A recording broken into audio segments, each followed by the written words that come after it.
ایک دن نبی پاک صلی اللہ علیہ وآلہ وسلم نے صحابہ سے پوچھا، بتاؤ مجھے کہ دنیا میں سب سے بہترین عورت کون ہوتی ہے؟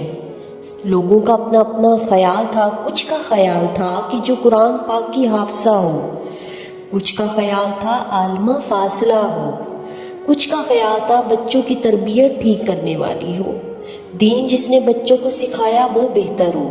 سب اپنے اپنے انداز میں بات کرتے ہیں، لیکن حضور صلی اللہ علیہ وآلہ وسلم نے فرمایا تم میری مراد کو نہیں پہنچے۔ حضرت مولا علی شیر خدا فرماتے ہیں، انہوں نے ذرا گردن جھکائی اور چھپ کے، ویسے بھی قد مبارک بظاہر تھوڑا چھوٹا تھا حضرت علی کا، کہتے ہیں میں نکل گیا، حضرت فاطمہ کا حجرہ ساتھ ہی تھا، جا کے میں نے کہا فاطمہ حضور صلی اللہ علیہ وآلہ وسلم نے سوال پوچھا ہے، اب میں کس طرح اس بات کا جواب دوں کہ مولا علی شیر خدا کا علم؟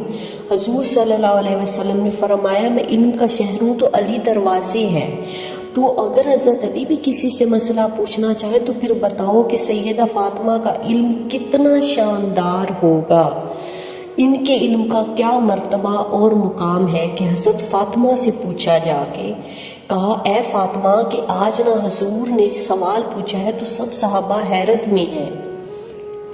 حضرت فاطمہ کے حضور صلی اللہ علیہ وسلم نے پوچھا ہے کہ بہترین عورت کون ہوتی ہے، تو کسی نے کچھ بتایا، کسی نے کچھ بتایا، آپ ذرا جلدی سے بتائیں۔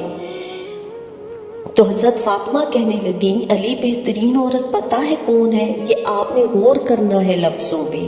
فرمایا بہترین عورت وہ ہوتی ہے جسے نہ کبھی غیر مرد نے دیکھا ہو اور نہ کبھی اس نے کسی غیر مرد کو دیکھا ہو۔